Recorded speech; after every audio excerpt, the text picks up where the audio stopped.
Yorien's Hand, Book 3 of the Minstrel's Song, by Jenelle Leanne Schmidt.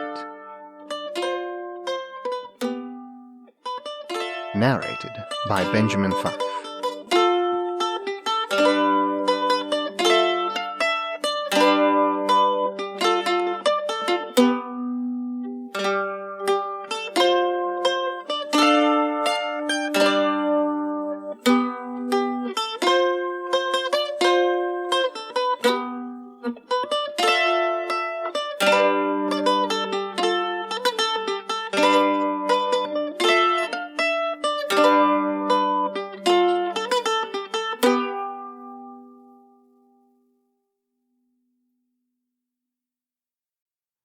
Prologue. Aureyn sat on the shore and gazed up at the stars. The heat of the day had long since fled through the air, and the sand beneath him still held a certain warmth. A cool breeze wafted pleasantly across his face, whispering promises of adventure and rest in equal strength. The gentle rustle of the waves washed up to meet the shore in a steady rhythm. On the horizon, the Toreth rose, a large silver disk that hovered over the water like a glimmering beacon. It beckoned him, though he knew not where it might lead. His head ached, though he had removed his crown before leaving the palace to wander along the shores of his kingdom.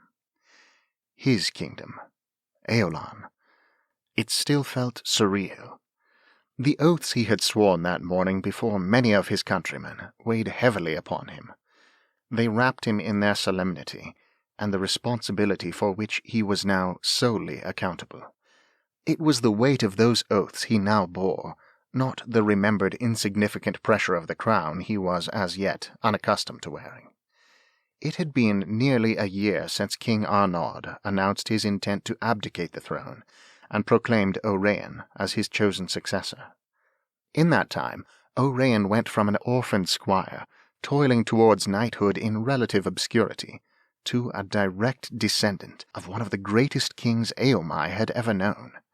Since learning all this, Oraeyn had followed King Arnaud constantly, observing how to run a kingdom, how to interact with the members of his staff, who his greatest supporters would be, and who might try to cause trouble. The work was grueling, but it satisfied the deepest corners of his soul. There were moments when Oraeyn was not sure he believed any of it, but the proof hung at his side. The fang blade, a weapon from an ancient era, passed down to him as though King Leanne himself had reached a hand through time and bequeathed him the sword. Though the weapon could be wielded by any who grasped its hilt, it had lain for centuries in its hiding place, protected from falling into the wrong hands. The wizard Selwyn had secreted the sword deep in the heart of the Mountains of Dusk, and woven an enchantment around it that could only be broken by one of Leanne's direct descendants. Aureyn's hand rested lightly on the hilt of the sword. He had found it by accident. He could have lived his entire life and never gone close enough to its resting place to hear the call. It was unfathomable how such a small event could change the course of his life forever. And now, today, he was king. It was a position he never would have sought, a responsibility he never desired to shoulder. Thankfully, he was blessed with excellent mentors. Arnaud, former king of Aom-igh, had become like a father to him. And then there was Brant, former king's warrior and champion of Aom-igh. He was the man Aureyn looked up to the most. 1 year ago, in the same journey which brought Aureyn to claim the fang blade, he had also met Brant. He and Princess Kamarie had been sent to find the man and request his aid against the invasion from the Dark Country, like Aeolon. At the end of that encounter, it was revealed that Brant originally came from Aeolon, and was by rights a prince. Though the throne was rightfully his, Brant declined to rule, instead making certain that the crown passed to his young nephew, Jemson. Jemson's youth was a concern to many of his people. At 23 years, he was the same age as Oraeyn, but people in Lycaelon aged differently than people in the rest of the world, and so Jemson was considered in many ways to still be a child. Because of this, Brant's time was now divided between both countries as he travelled back and forth, acting as counselor to both young kings, and liaison for the newly formed and fragile alliance between these two great nations. Heaving a deep, heavy sigh, Oraeyn lay down in the sand and stared up at the stars. It had been a long, long day, and more long days stretched out before him without end. He only hoped he was up to the challenge. Far away, deep beneath the earth in his prison, an ancient power shuddered. For centuries he had lain in wait, biding his time, conserving his strength. At long last his patience had paid off. There were cracks in his prison once more. He would be more careful this time. He would reserve his strength. But he would also have to be wary. His enemy was vigilant. Stretching out through one of the fractures in his prison, he sought a new host. He had done this before, many times. Subtly, quietly, he offered his power to the mere mortal, and promised greatness he did not intend to ever bestow. A jolt of triumph surged through him as he wove his own power into his new host's body. This time it would be different. This time he would find a way to break free from his cell, and then he would never be chained again. He would be king, lord, and master, as he was always meant to be, and not even his ancient enemy could stop him from achieving his goal. Not this time. Chapter 1. On the other side of the world from where Oraeyn sat contemplating his life, an army of werefolk marched out from the eastern isles upon its long campaign. They swarmed onto the beaches of Youghioghtain. Delicate Youghioghtain, jewel of the world, untouched for centuries by conflict or war, was overwhelmed by the flood of monstrous creatures that invaded its pristine borders. The country writhed in anguish as the relentless army swept over her virescent hills and tranquil forests, marching over her plains and leaving death and sorrow in their wake. Their feet churned up the mud, and their shrieks and hideous cacophony turned the hearts of her countrymen to ice. The invasion came without warning. The sea to the southeast churned and tossed, and then the monsters emerged. Tens of thousands of them. They tore into everything and left devastation behind. They ravaged the countryside, hideous beyond belief, nightmarish in appearance and immune to reason. They were the werefolk, shadowy figures out of nightmare and legend. Wyverns, seauks, wolf-bana, drekors, and spidrins, they struck terror into the hearts of all who saw them. They crept and flew and slithered, bits of darkness that combined and twisted all manners of beasts into forms ghastly beyond imagination. And high above them all soared the silver-winged werehawk. A giant beast of icy blackness, the werehawk's approach froze its enemies with terror. The fierce bird-like thing screeched in fury and wheeled, its body flashing through the air with powerful speed. It snapped its long, razor-sharp beak closed, cutting off its own cry, and diving out of the sky towards its unwitting prey far below. The werehawk plummeted in dread silence, striking at the last moment with strong claws. Its prey never had a chance. Grendorak, master of the greatest army the world had ever seen, watched as the werehawk hunted. Clad in armor, he was a massive figure. A cape swirled about his shoulders, lending him an air of mystery. The werefolk shrank from him, for he was their leader, their master, and they bowed before the power within him, for it was the same power used in their own creation. He allowed the werehawk to gulp down its prey, and then he called it to him. The werehawk came, its beak snapping and a wild look in its eye, but it came. Grendorak stepped onto its back, and together they rose up into the heavens. The massive beast never tired. It was the fiercest and most powerful of the were-creatures, the first of these mystical creations, and it had survived with its maker for thousands of years. Despite his exterior calm, Grendorak quailed every time he called the steed to himself. The werehawk was the only creature Grendorak himself feared, for he was not its master. He lived in terror that its power was greater than his own, for he knew it was fed by the same master who supplied him with strength. The werehawk tested him constantly, always searching for a weakness in its shackles. Grendorak laughed outwardly at the creature's efforts, but silently he worried that one day the beast might find that weakness. Without their common master, Grendorak was just a man, and secretly he worried that one day his master might deem him unworthy and strip away the strength he had provided.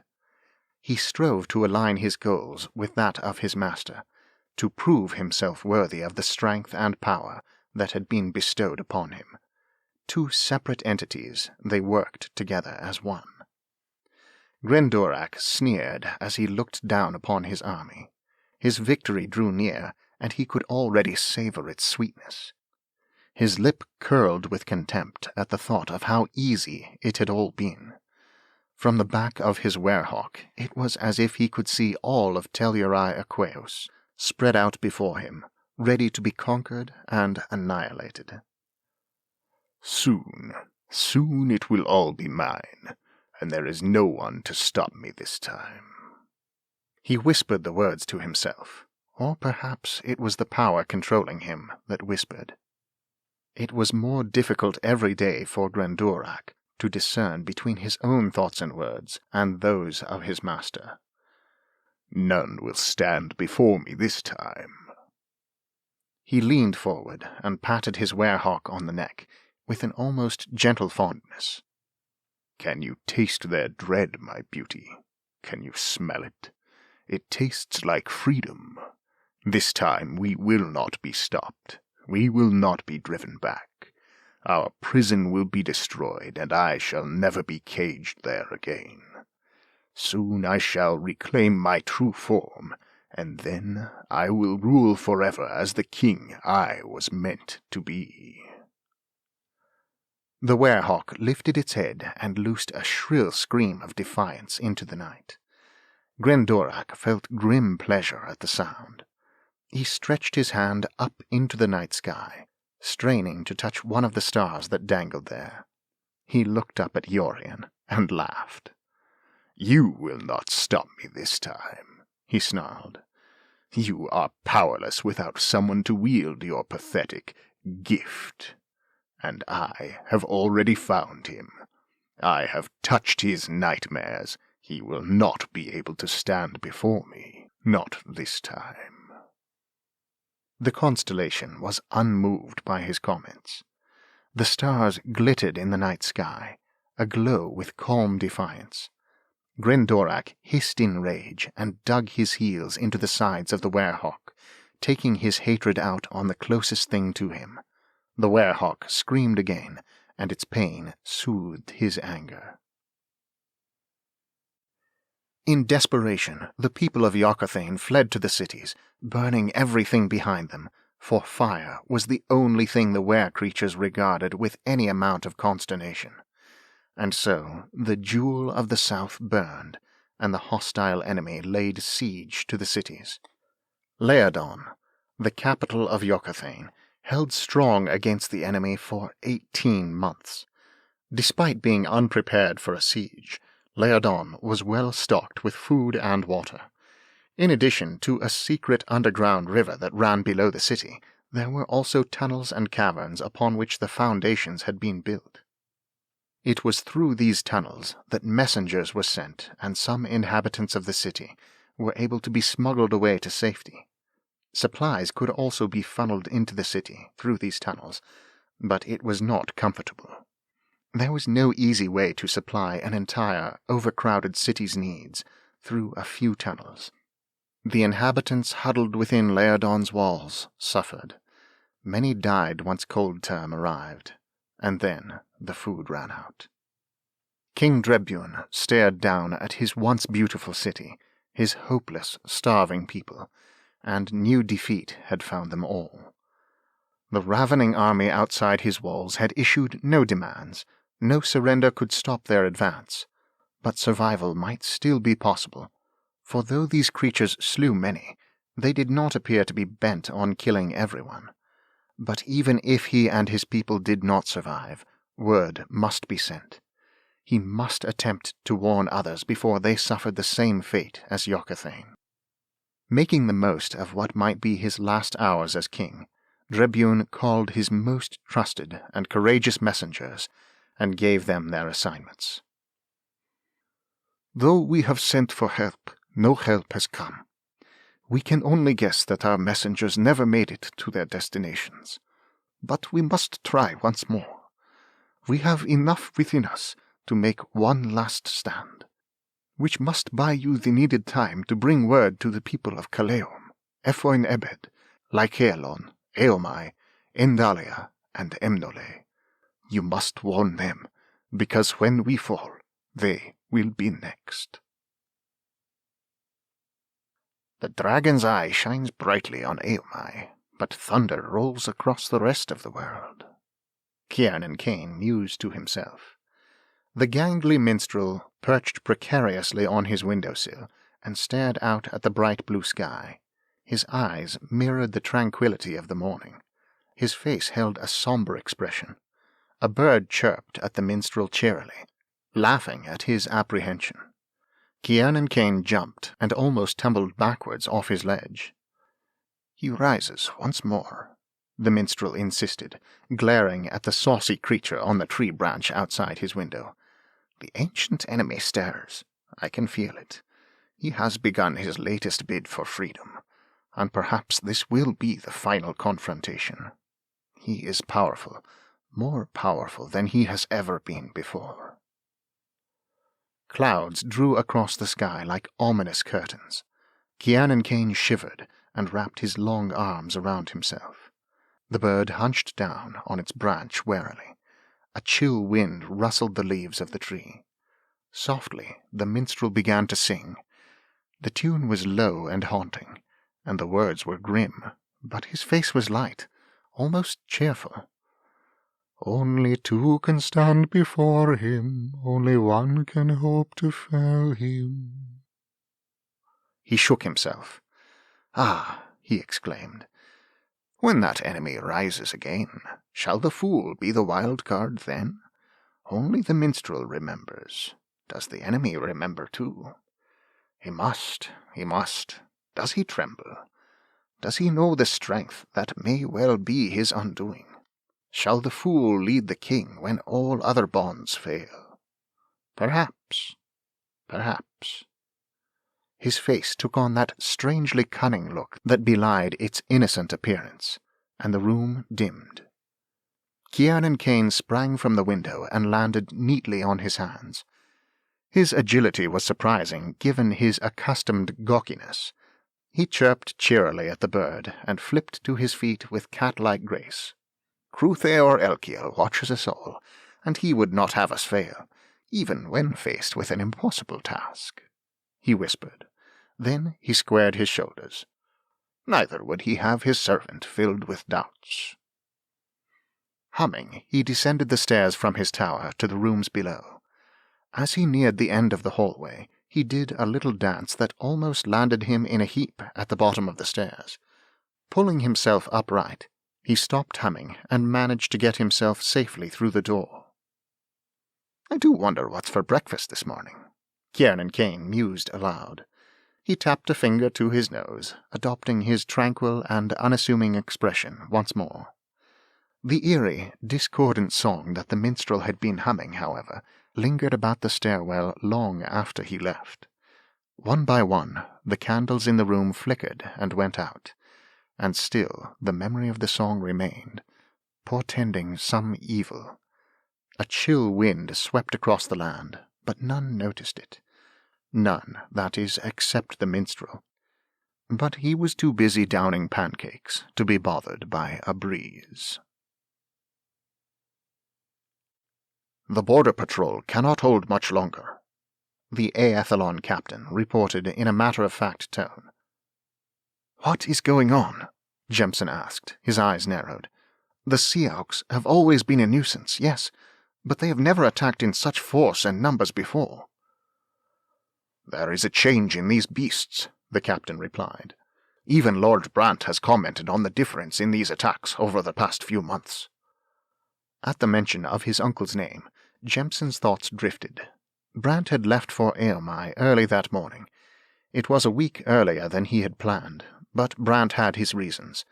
Jemson suspected that one of those reasons was the Lady Delana. Brant might not even realize it himself, but Jemson saw the way his face lightened whenever her name came up. It was the same look Jemson's father used to get when he looked at his wife. At the thought of his mother, a pang of sorrow shot through Jemson's heart. "Your Majesty." The captain shifted and paused. His next words came with awkwardness, as if he was reluctant to speak them. "Is there any way your uncle might lend us aid in this battle with the vile creatures?" "He has recently returned to Aom-igh. Part of his purpose for travelling there is to discuss this very concern with King Oraeyn. His heart is divided with the concerns of both Lycaelon and Aom-igh." "Could he not be persuaded to remain here permanently as your counselor until you come of age and take your rite of passage through the corridor? You will be a great king for Lycaelon, but you are also the youngest to ever take the throne. Could Sir Brant—" Jemson raised his head, his hand curling into a fist. "It won't happen." "But, sire—" "No," Jemson said, his voice quiet but firm.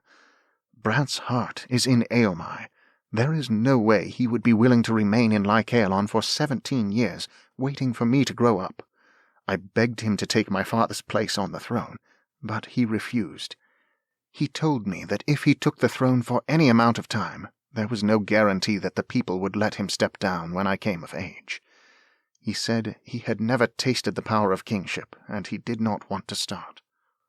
No, it is up to me. All I can ask of Brant is his advice. But I can't even make him stay here for a week at a time. If the dragons had not consented to fly him back and forth, I might be able to keep him here for longer periods of time. But his heart would never be here. He cares about Lycaelon because it is where he was born and because he has happy childhood memories of this place. But his home is in Aom-igh. And the son he would have chosen is Oraeyn, not I." Jemson did not say the words out loud. There was no bitterness in the thought, only a deep sadness. "It is still hard to believe that Brant had no desire for the crown at all," the captain said. "I am old enough to remember the rumors, the whispers of the prophecy. Everyone was intent upon giving the throne to Brant." Jemson shook his head. "Brant is loyal. He never had any wish to take what he saw as his brother's right." The captain nodded, his expression filled with respect. "I understand. What shall we do about the Sea-Auks, sire?" "We fight, as we always have," Jemson said as he set his chin with a determination that belied his 23 years. "Take as many men as needed. Every king before has held our borders safe against the vile creatures, and I am sworn to do so as well. I will not fail in this charge. My own sword is committed to this fight, if need be." The captain nodded sharply and saluted with the customary fist over heart that was reserved only for the king. The warrior turned on his heel and strode from the war room. Jemson took a deep breath and then turned to other weighty matters that required his immediate attention. He was a king trapped in his palace, while his warrior's heart longed for the freedom of the battlefield. His thoughts were never far from his Aethelons, though his many duties kept him from them, for now.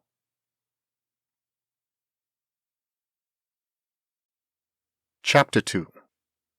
Again and again, the Aethelons beat the Sea-Auks back into the sea, and again the evil creatures surged forward.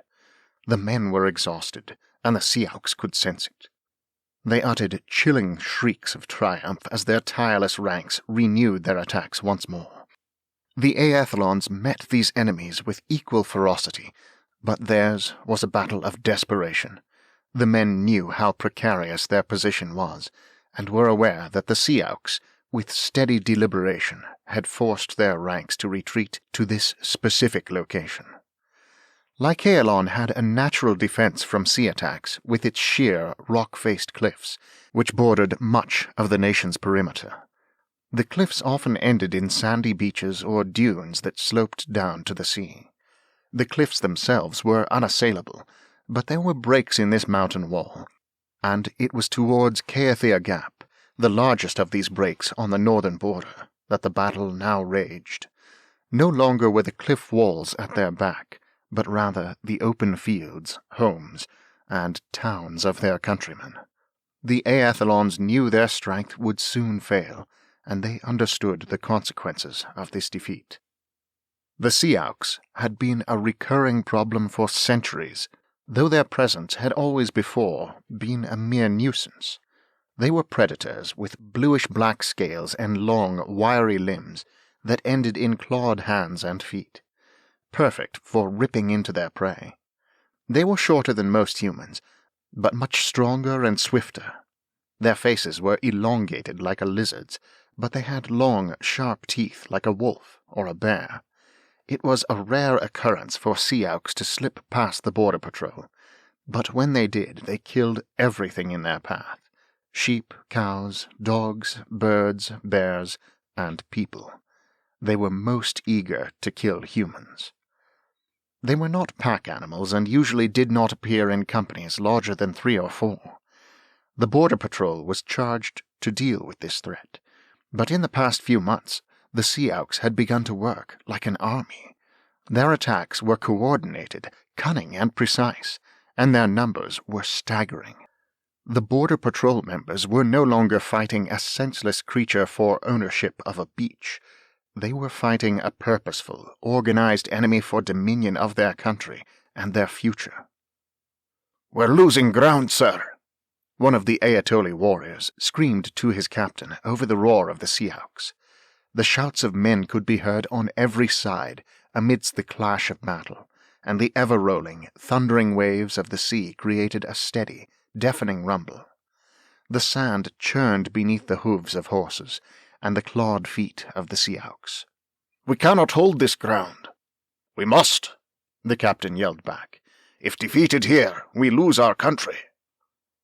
"Sir, this is a senseless sacrifice of good men," the warrior called out. "You are an Aethelon. You knew the perils when you chose to serve here." The captain's commanding voice rang out above the clamor of the battle. "We defend the border at all costs." "At the expense of our lives?" the warrior yelled, gesturing at the troops as he fended off another beast who had leapt onto his horse's flank. "Would the king truly order such a sacrifice? You know as well as I that we cannot hold our position, and when we are dead, the Seauks will march over our lifeless bodies to complete their invasion. Our people will have no warning, and our deaths will serve no purpose." "You are dismissed," the captain shouted over the body of the Seauk he had just slain. "What?" The warrior stared in disbelief. His sword faltered. A Seauk sensed an opportunity and lunged for the kill, only to meet its own death as the Aetoli delivered another deadly stroke with his blade. "What is your name?" the captain demanded in harsh tones, as he pulled his horse back a little from the fray. "Devrin, of the House Merle." "Courageous hawk," the captain shouted in disbelief. "You were ill-named, lad. I have no place for a coward in my command. You are dismissed." "Sir, you don't understand. If you would only listen." "Not one more word. You are dismissed." Devrin glared at the captain, and then shook his head in disgust. He turned his roan charger and kicked the horse into a gallop. A haze of red fell across his vision as he rode away from the battle. Dismissed as a coward. he muttered to himself wrathfully. If the captain would have listened, this task could have been made easier. Well, it's just you and me, old boy. The warrior patted his horse's neck. Come on, they can't hold that gap much longer. Yeah! Clapping his heels to the red horse's sides, Devrin leaned low over his steed's neck and raced up the hill to where the warriors had pitched their camp. A plan was already formed in his mind, and he meant to put it into action, with or without permission. He knew how to keep the Aom-igh from crossing through the gap. The border patrol needed a better weapon, and Devrin planned to provide it. And when this is over, I shall call our boy king to account for every man dead in this fight, he growled to himself. Too long has the fate of Lycaelon been ruled by the pride of kings. Too long have good men felt the sting of dishonor because of the house of Audible. The camp was set back from the gap, but in clear view of it. Tents and carts were scattered throughout, with small cooking fires dotting the area. Devrin dismounted and raced over to the largest tent. He quickly dismantled it and dragged it to his mount, where he tossed it over the horse's hindquarters in a heap. Then he clambered back up into his saddle. The roan danced a little, but settled quickly and accepted his master's odd behavior and the additional burden with long-suffering stoicism. Next, Devrin rode over and grabbed one of the long torches that was stuck in the ground and used to light the camp after nightfall. He thrust the end of it into a nearby cooking fire until it burst to life. Holding the torch high and balancing the mounds of canvas behind him, Devrin raced his horse back down the beach towards the gap and the fighting. The guttural thrum from the throats of the Aom-igh vibrated through the air as he neared the battleground, and he knew he must hurry. He tugged on his horse's bridle, urging the beast to greater speed. The tent flapped and wobbled as they raced towards the battle. Every moment was precious, and Devrin could sense his time was running out. The Aethelons were all but defeated when Devrin reached the battleground. The Aom-igh surged forward, and the Aethelons fought and fell where they stood. The great warriors battled desperately, but with a sense of resignation. All hope had been drained hours ago, and the Aom-igh revelled in this hopelessness. There was an arrogant disdain for their enemy in the Aom-igh's every move, as if they knew that victory was near. Devrin rode up to a weary Aethelon and shouted at him, "I need your help!" "We all need help," the weary young man whispered back through cracked lips. "I have a plan," Devrin shouted, ignoring the man's comment. "But I can't do it alone. Come on, I'll show you what needs to be done." "Must keep the Aom-igh from getting through," the warrior mumbled back mechanically, making no move to follow Devrin's lead. Devrin seized on the warrior's words. "Yes, we must keep them from getting through. I have a plan that will keep them from getting through. Help me with this." The man stared at Devrin in confusion. "What?" "Fire," Devrin said grimly. "The Aom-igh are terrified of it. With fire we can force them back into the sea, where they belong. But I cannot do it on my own." The young warrior's face lit with sudden hope. "If we can build a pyre big enough—" "And keep it burning long enough," Devrin encouraged. "We might yet win this day," the warrior finished Devrin's thought. His eyes lit with excitement and renewed hope. He burst into action as Devrin indicated the mound of oiled canvas, seizing upon the small hope that was proffered. Together they rode through the battle, each of them holding on to an end of the bulky tent, trampling the Aom-igh as they went until they had reached the front line. The gap was 30 or 40 paces wide, and the tent would not fill even a quarter of it, but it was a start. Devrin thrust the torch into the tent. Flames darted toward the sky, and the Aom-igh nearest to it screamed and tumbled away from the sudden heat and light. The Aethelons paused to stare, and Devrin seized on the opportunity. "Get the tents! Get the carts! Get everything that will burn!" Devrin shouted. "Burn the camp! Fill the gap with fire!" A full score of Aethelons wheeled their horses away from the fighting and raced across the sand. The wait was interminable. As he swung his sword again and again, Devron could see their chances slipping away with every second that passed. But the men returned shortly, carrying torches and tents. Behind them came more men wheeling carts. The flames grew as more pieces of the camp were added to the fire, and the Seauks retreated, recoiling from the hated blaze. Devron directed the men as they created the wall. He sent several men into the nearby forest with a travois and instructed them to return with as much wood as possible. As he gave them their instructions, he reminded them, "Our hope lives only so long as we can keep this fire stoked. With this fire we will hold the gap until the king sends reinforcements." To himself, Devron thought, "If the king even knows that we need reinforcements." The Aethelons grasped Devron's words like starving men grasping for a loaf of bread, and threw themselves into their work with an energy restored and a purpose renewed. They raced onto the battlefield, brandishing fiery weapons. When the Seauks saw their enemy rushing towards them with flaming branches, they fell back in dismay. Sensing alarm and seeing their enemy's hesitation, the Aethelons surged forward. And now it was the Seauks who were bewildered and overwhelmed by a sudden attack from a foe that had been defeated mere moments before. The monsters retreated as the Aethelons attacked, wielding weapons that struck terror into whatever passed for a Seauk's heart. With a loud roar, the men fell towards their enemies, brandishing swords and torches.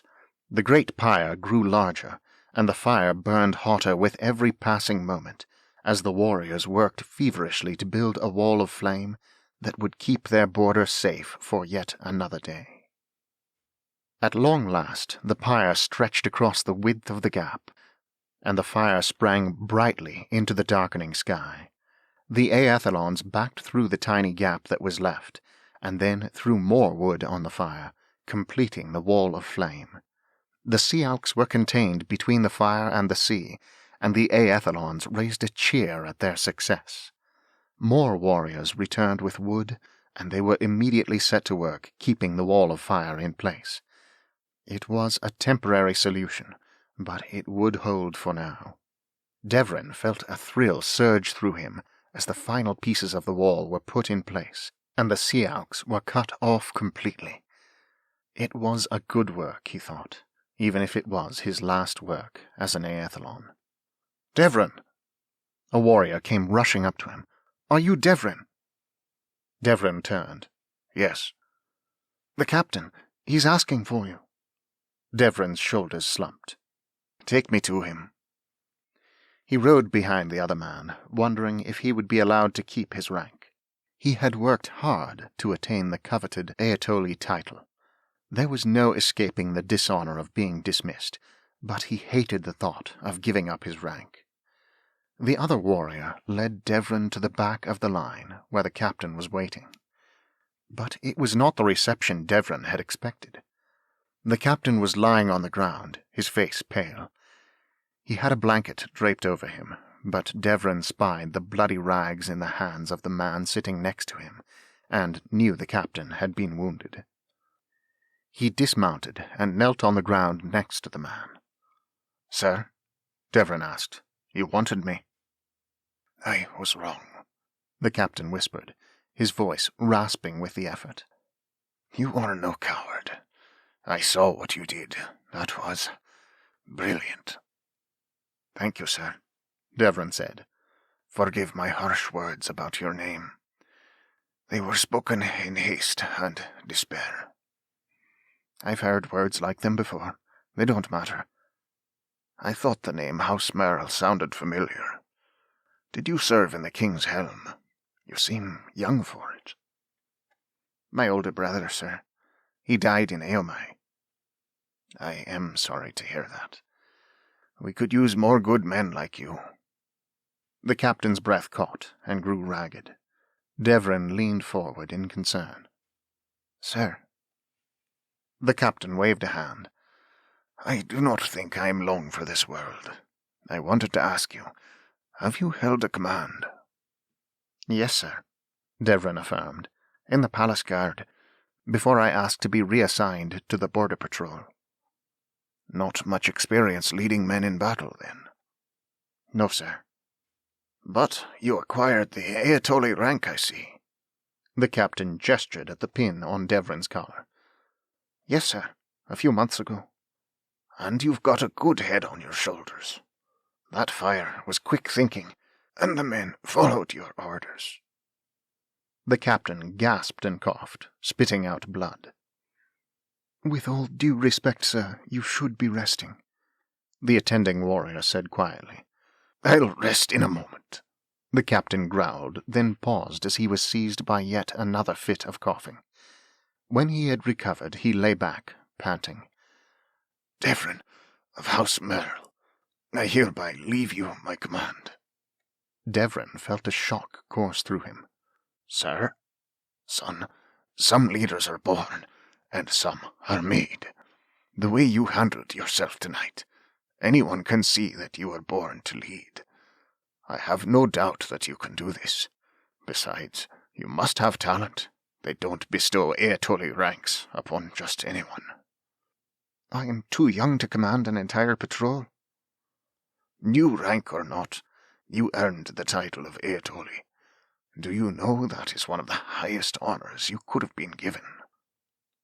Devrin nodded, feeling suddenly much younger than his 50 years. "I know it well." "No one will question your capability. No one, that is, but yourself." Devrin bit his lip, and then he nodded reluctantly. "Yes, sir." "Good." The older man fumbled with the pin on his own collar, and then made a frustrated sound. "Stefan," he said weakly. The warrior who had been attending him looked anguished, but he bowed his head and helped the captain remove his pin. "There is no uniform for this position," the captain said, his voice growing weaker. "Just a small token that most will never notice. But you will find the respect of your men to be worth much more than any uniform.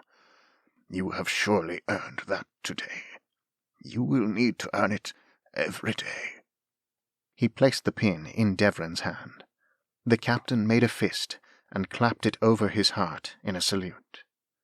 Devrin saluted back, overwhelmed as the other man breathed his last.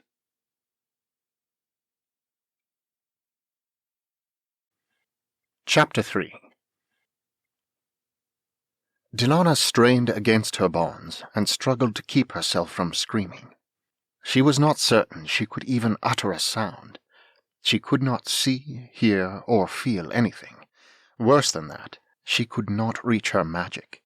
It was there, tantalizingly close, but she could not take hold of or use it. When she reached for it, instead of the surge of warmth and calm she was accustomed to, she came up against a net that prevented her from grasping it. She could feel it, almost see it, but she could not use it. Delana had not the faintest idea where she was. Darkness wrapped around her, and she was suspended in nothingness. There were no chains or ropes, no floor, no walls, no anything. There was no sound, only absolute, desolate silence. After her initial terror upon waking, she found the strength to compose herself. She was not about to succumb to despair, not without a fight. Delana set her mind to work. She was the logical one. Of Selwyn's daughters, Delana was the planner, the one who always maintained a cool-headed logical perspective. She would worry a problem from every angle, thinking through every possible circumstance, no matter how unlikely. Then she would act based on the most logical solution. At least, that was how she usually worked. However, since Brant entered the picture, Delana found herself acting much more impetuously, almost rashly. She would berate herself for hours over the fact that she could not get his dark eyes and quiet smile out of her head.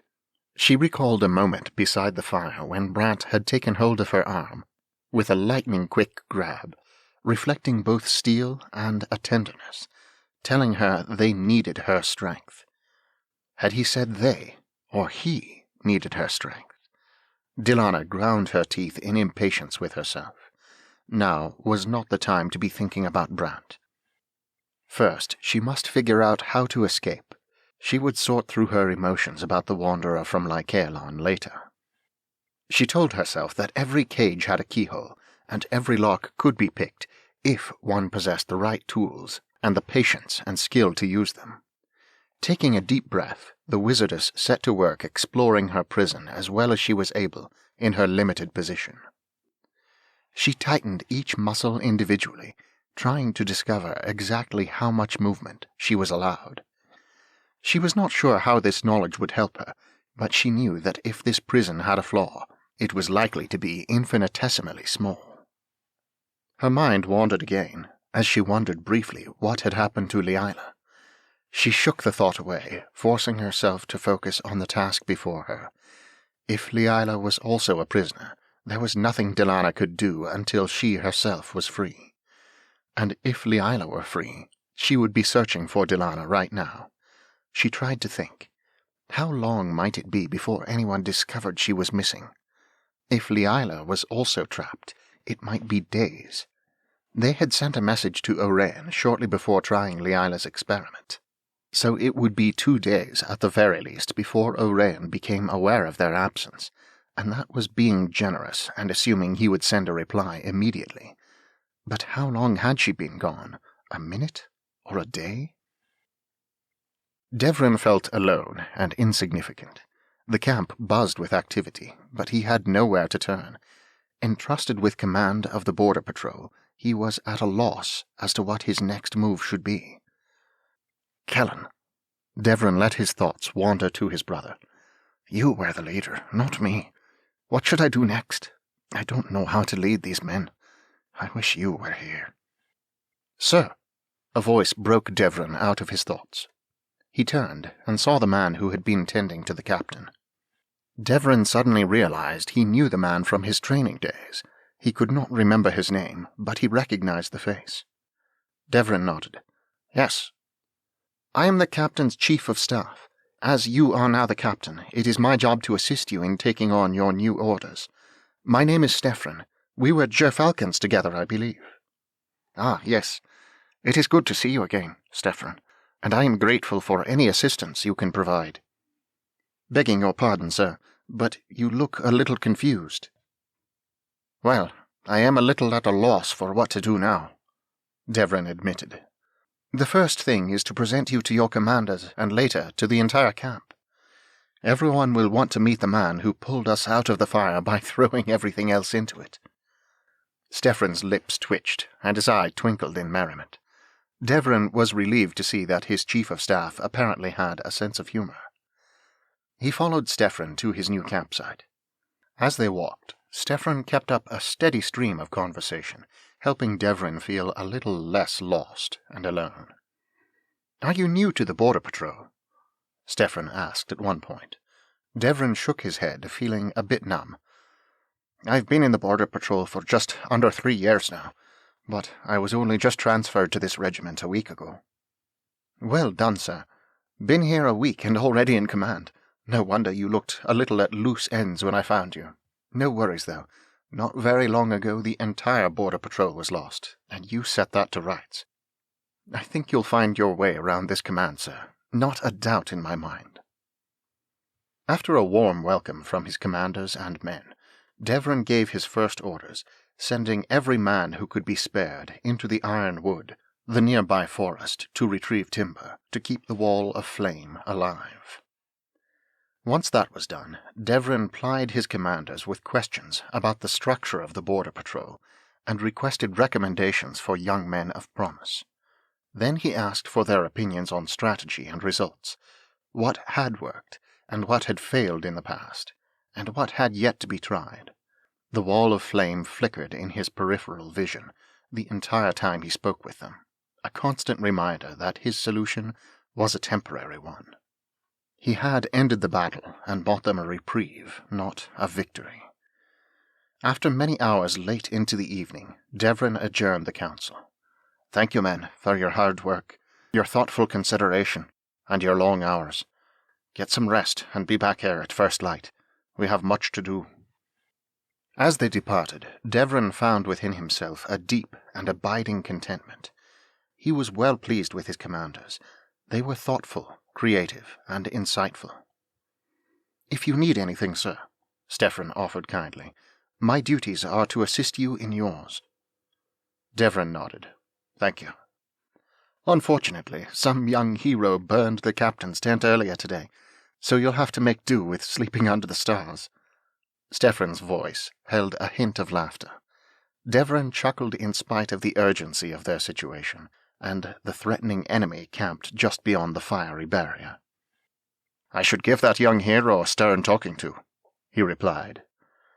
Much later that night, when the Toreth was even higher overhead, Devran sat a short distance outside the camp. He stared into the wall of flame that danced between him and the enemy, and he wondered how much time he had bought, and if his actions would even matter. It was strange to think that only hours ago he had felt like a man with nothing to lose. His family's honor already bore a stain. What did it matter if he defied orders? He could do nothing more to mar the good name of Merle that hadn't already been done. Not that it was Kierlan's fault, though there were those who blamed him anyway. Now he sat in command of an entire patrol, and the weight of that responsibility lay upon him like plated mail. For one wild moment he let himself believe that he might redeem his family's honor. The men here did not appear to know or care about Devran's shame. They greeted him as a brother, and not a one blinked when he mentioned his family name. He gazed into the night. On one side of the fire, silhouettes of his men moved with lithe purpose as they tended the wall of flame and built it higher. On the other side, a deadly foe waited patiently for their next opportunity to attack. In his hand, he held the small pin the captain had given him. He rolled it about between his fingers, lost in thought. The pin was fashioned in the shape of a dragon. Dragons disappeared from Lycaelon hundreds of years ago, another reason the land was often dubbed the Dark Country. But they had returned in recent days. Devran had even seen them. He still remembered the first time. The great beast landed on the palace lawn, and a man swung down off its back.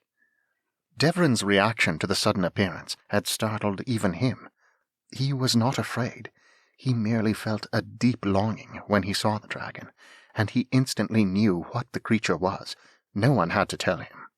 When he saw the man dismount, Devran found himself consumed with a wave of envy so strong that for a moment all his senses were blocked by it.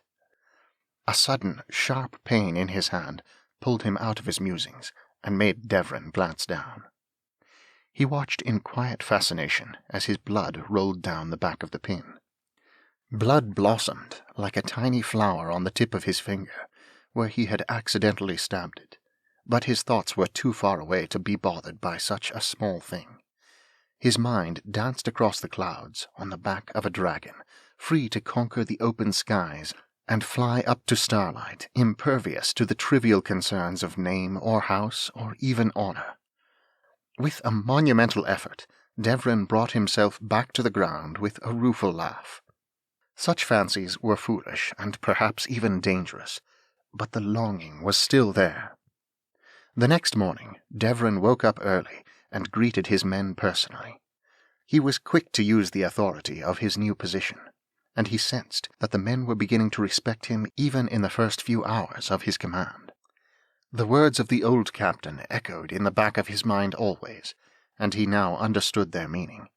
The respect of these men was reward enough. Devran was not convinced that he was any more capable of commanding the border patrol to victory over the Aom-igh than anyone else, but the command was his, and he did have ideas. "I need 2 divisions of archers atop the cliff wall. The Aom-igh will realize soon enough that they cannot get through this gap. I do not know if they can scale these cliffs, but I am determined that nothing they do will surprise us. Build fires on top of the cliff faces and see what you can do with your longbows. Rotate the men so we have constant energy on the fire above and fresh perspective on the enemy below. Make sure your men know where they should be and what they should do at all times. If they have any questions, report to me. Any questions? Devran asked. None were offered, so Devran continued. The Border Patrol has guarded this country from the attacks of the Seahawks for hundreds of years, and we will continue that tradition with pride and skill. The men broke apart as he finished, each with new purpose and determination, each with a wary glance at the wall of fire to make certain it was still there. Maintaining those flames was foremost in every man's concern. I mean to do more than that too, Devran thought to himself quietly. He had several goals, lofty perhaps, but he meant to see them through. In addition to restoring his family's name, Devran wanted to get the Border Patrol recognized for their effort, and he meant to beat the Seahawks back for good. He meant to defend the borders so well that the patrol would no longer be needed. Perhaps others older and wiser than he would have told him that such a dream was pleasant, but impossible. But the men did not care that their captain dreamed of things unattainable. For them, for now, it was good to have a leader with such energy and vision.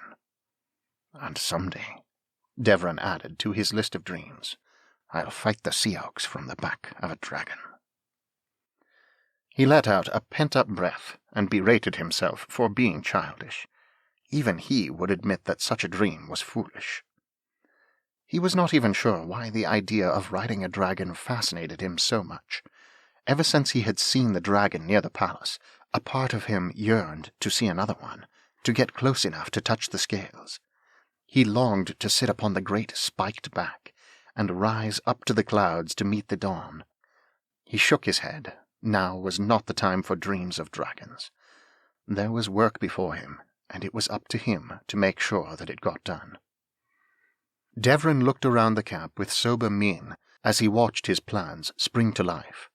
The Border Patrol was about to make history, and Devran was fiercely proud that he would be there to see it. Chapter 4. It was dark, so dark that Oraeyn blinked several times just to reassure himself that his eyes were in fact open. For a moment he panicked, wondering if he had gone blind. Then a pinprick of light appeared on the horizon, and the air began to grow brighter. Fear raced in his heart as he caught a glimpse of his surroundings. He was inside an enormous cavern of some kind. The ground below him was made of packed earth, and it rumbled and quaked restlessly. Oraeyn became aware of a pressure on his left hand. Something was squeezing his fingers together. It was painful. He turned to look and saw that Kamarie was with him. He had almost forgotten she was there. Her face was pale in the dim glow. As he turned to her to ask what was happening, her lips parted to speak, and then the ground quaked again, and the cavern floor ruptured below Kamarie's feet. As she fell, her grip on his hand tightened.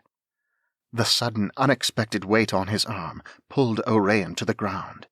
He slid to the edge of the chasm, grasping Kamarie's hand with all his strength. She stared up at him, her face filled with terror. "Oraeyn!" she gasped. "Please, don't let go!" Oraeyn sat up in bed with a shout that brought his servants running to his side. He blinked blearily and reached up to rub his hands across his face, nearly beheading Aom-igh with the sword that was clutched in his right fist. The faithful servant ducked and flinched away, his face whitening in consternation. "Sire!" Emeth gasped from the other side of the room. "Surely you don't sleep with your sword unsheathed." "I don't sleep with it at all."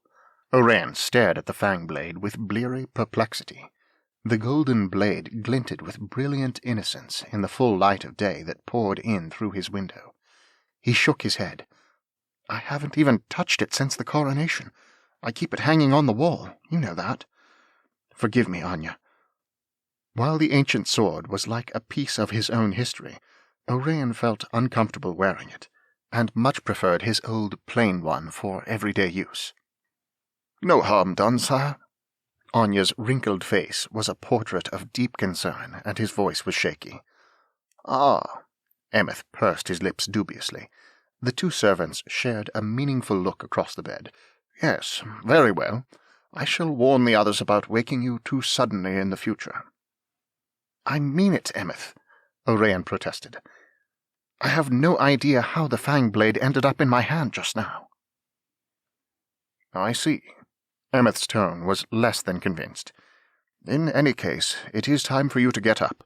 That messenger you are expecting should arrive soon." Oraeyn decided it was no good trying to argue his point any longer, and submitted himself to the ministrations of his staff. At length he was released. Almost as an afterthought, Oraeyn buckled the fang blade to his waist. Despite his reluctance to carry it, the sword hung at his side comfortably. He wasn't sure why he had decided to wear it today, but something about its presence felt right. The castle sparkled white against the brilliant blue sky, like a picture out of a book of fairy tales. The beauty of the day contrasted starkly with Oraeyn's nightmares, banishing them from his memory. All that was left was a troubling memory that would soon fade. Just beyond the palace walls lay the ocean. The waves thundered against the rocks and lapped lazily across the sandy beach. High in the azure sky, a red-gold dragon circled. Huge, leathery wings kept the great beast aloft. Its scales sparkled in the bright daylight, creating the illusion of fire in the air. The creature might have been hunting, or perhaps merely enjoying the freedom of the open sky. Across the meadow behind the palace, at the edge of the Aura wood, a pearl-white unicorn grazed, unconcerned by the dragon wheeling overhead. Mythfolk did not hunt each other. Unicorns were timid, but sightings were not as rare as in days past. If one was courageous enough to venture deep into the wilderness, even the mighty griffin could be found nowadays. The winged horses kept to the great plains beyond the mountains of dusk, but those who saw the noble beasts never forgot them. Oraeyn stood on the high wall of the palace, waiting expectantly. He watched the dragon and the unicorn, and breathed a deep sigh of contentment. It was good to see them in the light of day again. Most of these powerful beings had departed to an underground realm called Craigantalis centuries ago, shielding themselves from humankind who hated and reviled them. Oraeyn himself had journeyed in that realm, and he still remembered the awe its massive tunnels had inspired within him. But the mythfolk belonged in the world above, not cooped up in the cold realm underground. They had been dying out down there, away from the open air. When Aom-igh welcomed them back above realm, the mythfolk had accepted with deep gratitude and wariness. The kingdom of Aom-igh had known peace for the last 3 years, ever since the battle against Lycaelon had ended. Oraeyn had been king for the past 2 years. He still found himself surprised at the ease with which he had taken over the kingship. Of course, he reminded himself he was not without help. Brant was there, ready to advise and aid him in the formation and retention of good relations with several other countries, namely Lycaelon, and Aom-igh was still nearby to offer advice when Oraeyn needed it. Brant's travels took him back and forth between Aom-igh and Lycaelon more frequently of late, though. With the help of his young friend Yol, the dragon, the trip took but a day, rather than the weeks it would take by ship. Oraeyn understood Brant's desire to spend as much time as he could in Lycaelon. The warrior's young nephew Jemson was seated on the throne there, and Brant wanted to make sure that the boy was learning to rule with compassion, courage, and strength. He chuckled ruefully. Brant wanted to make sure that Oraeyn possessed these same traits. The 2 wizardesses, Delana and Leila, Kamarie's aunts, were keeping busy as well. They were currently in the midst of an attempt to devise rapid and secure communications with their allies. Oraeyn hoped to receive a message from them today, containing good news with regard to their endeavors. He was sure their idea would facilitate the great effort towards peace in new and different ways. A bird alighted on Oraeyn's arm, startling him out of his thoughts with a rude screech. "Right on time, little friend." Oraeyn set the bird down and untied the note with one hand while offering a berry with the other. "What does Aunt Leila have to say today? Something good, I hope." Kamarie said as she joined him on the wall. She waved at the bird. "Safe travels, sweet Redcrest." Oraeyn caught her around the waist and drew her close for a kiss. "Of course you would name all the birds in the kingdom. I haven't had a chance to open this missive yet. And let's elope." Kamarie laughed and kissed him back. "I don't think your royal subjects would appreciate that very much. And think of Leanne and Delana and Mother. They would be crushed if we didn't let them decorate. Yol and King Rendak want to come as well, and everyone expects a big party to celebrate. So many people would be disappointed." She nudged him with her shoulder to let him know she was only half joking. Although their relationship had gotten off to a rather rocky start, Oraeyn and Kamarie had learned to respect one another, and that respect eventually turned into a deep friendship. Oraeyn was still not sure when their friendship had deepened and turned to love, but Kamarie had been his constant support. He was certain he would have drowned trying to navigate the waters of ruling a kingdom if she had not been by his side through it all. 6 months ago, he had found himself asking her to be his wife, and to his delight she said yes without hesitation. Oraeyn sighed in mock despair. "All right," he said, opening the note. "The dragons have decided to return to the Harshlands," he said after scanning the note. "That's wonderful news," Kamarie said. "Aunt Leila never thought the Mountains of Dusk would be big enough for all of them, especially since the griffins prefer the mountains to the forests. I'm surprised at how quickly the mythfolk have re-entered the upper realm, though. They were so cautious about accepting Father's invitation." "They were growing desperate," Oraeyn replied. "Your father's invitation was their only hope. I'm glad that our people have welcomed them back so graciously." "The agreement to leave livestock alone is what did it," Kamarie agreed. "It creates trust among all parties." Oraeyn nodded absently, reading the note for more details. "Delana says their previous attempts have been disappointing, but Leila has a new idea for a way to allow instantaneous communication between non-magical beings. They're going to try again today." "That would be incredible," Kamarie's face glowed. "Imagine being able to talk to King Jemson without anyone having to travel anywhere." Oraeyn folded up the note and stared out to sea, lost in thought. A sense of ill-defined vulnerability that had been resting in the back of his mind all morning loomed to the forefront of his thoughts with an intensity that caused him to wince and double over in pain. A dread foreboding crept over him like a frigid wind, and he shivered. "Oraeyn?" Kamarie asked. "Are you all right?" Oraeyn remained silent. "Oraeyn?" "Something is coming. Something evil." "What?" "I don't know. I don't know." Oraeyn put his hands over his face. "I can't remember." "Then how do you know something bad is coming?" "Look at the fang blade." "What? You never carry the fang blade," Kamarie began, but then stopped, for Oraeyn drew the great sword and held it up. The blade glowed even brighter than usual, casting a strange golden light on Oraeyn's face. "What is it doing?" Kamarie asked, mystified. "Something important is going to happen," Oraeyn said. He felt absolutely certain about this. "I can feel it. I don't know how I know, but I do know it isn't good." "I don't understand." Kamarie shook her head and stared up at Oraeyn, worry etched in every line of her face. "I don't either." The sword's glow faded, and Oraeyn shuddered, as though waking from a trance. He flashed a brilliant smile at Kamarie, like nothing strange had happened. "How are your warriors coming along?" he asked, abruptly changing the subject.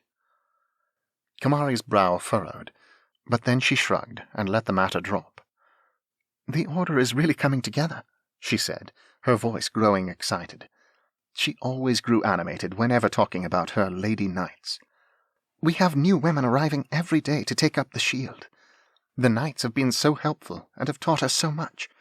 I'm so glad they support our work. It has certainly enhanced our appreciation of theirs."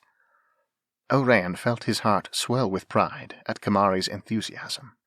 Before King Aom-igh abdicated the throne and handed the crown to Oraeyn, he granted his daughter the honor of training a new class of knights, a class which Kamarie christened the Order of the Shield, emphasizing its role as one of defensive battle.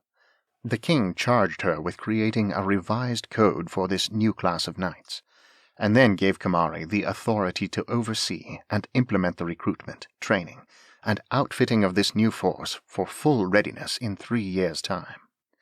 Aom-igh knew this was a huge undertaking, precisely the kind of challenge his daughter was best suited for. As expected, Kamarie poured herself into the challenge and began planning at once. The law of the kingdom stated that no woman should be trained as a knight or allowed to enter into combat.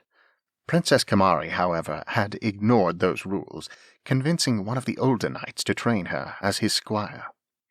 After witnessing firsthand the recent war with Lycaelon, Kamarie understood that the battlefield was not the place of glory she had dreamed.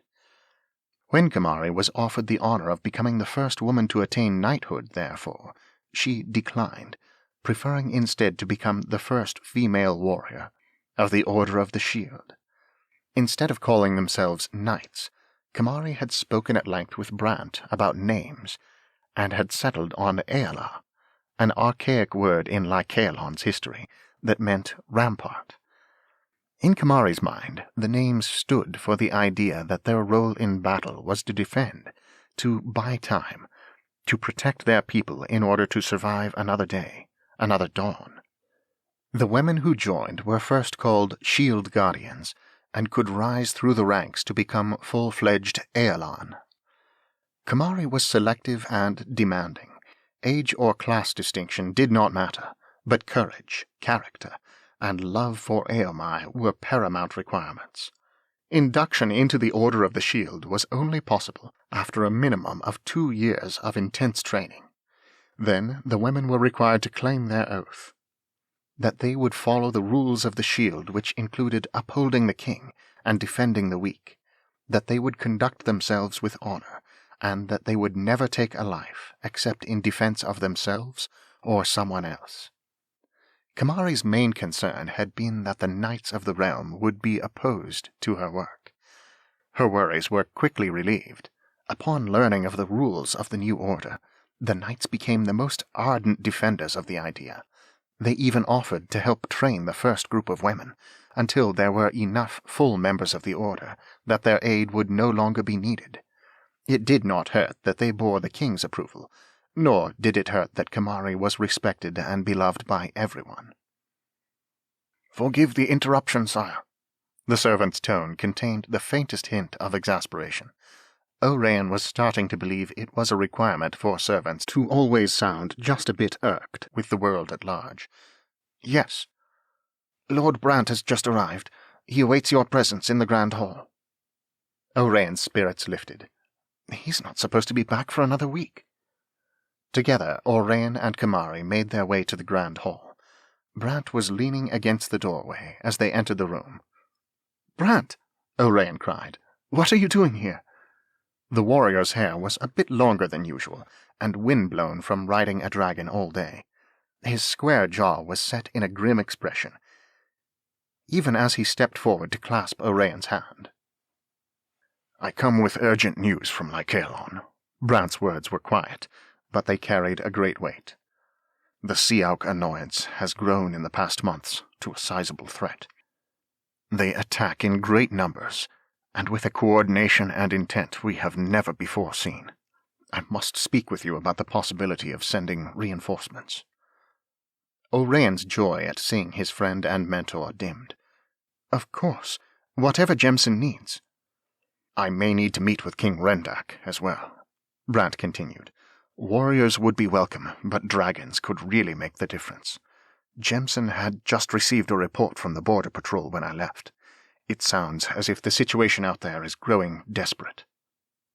"Do we need to worry about Aom-ighs here?" Kamarie asked, her voice worried. "I do not know," Brant replied. "They don't usually venture this far east, though it has been known to happen a time or two." He raised his eyebrows at Kamarie. "I once stood with your father and beat them back from your shores, many years ago. My father fought sea elks? Kamarie's voice was filled with wonder. Your father was quite a warrior when he was younger, Brant replied with a quirk of amusement about his mouth. You must be weary from your travels. Won't you sit down? Oraeyn gestured to a smaller room off the grand hall. Brant and Kamarie followed Oraeyn's lead. As they settled themselves, Oraeyn quietly asked an attendant to visit the kitchen. Is it simply dragons the sea elks are scared of? Oraeyn asked. It must have been something else all these years protecting Aom-igh. The dragons have only recently come back to the upper realm. I believe Khaleesi was partly responsible as well, Brant said after a moment of thoughtful silence.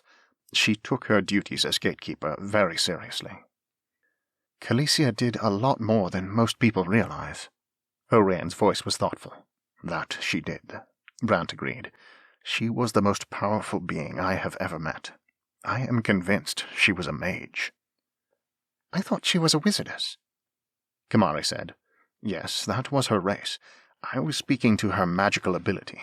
In the hierarchy of power, human wizards are near the bottom, though unicorns are considered lower due to the fact that their power is confined mainly to healing. Mixed through the middle are griffins, merfolk, and pegasi. At the top, of course, are dragons. A servant entered the room with a tray of food and tumblers of spiced wine. The three friends partook of the refreshments. Is there anything else I can do for you, my lords, lady? The servant asked. That will be all for now, but if you could ask the cook to prepare lunch and have it ready in the small dining room, I would appreciate it, Oraeyn replied. The servant bowed and left the room. You can see through illusions, Kamarie said to Brant after taking a delicate bite of her tart. What does that make you? I believe there must be some wizard's blood in my ancestry.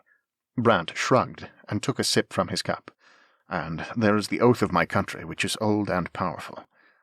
I believe it grants us strength beyond our normal capabilities. But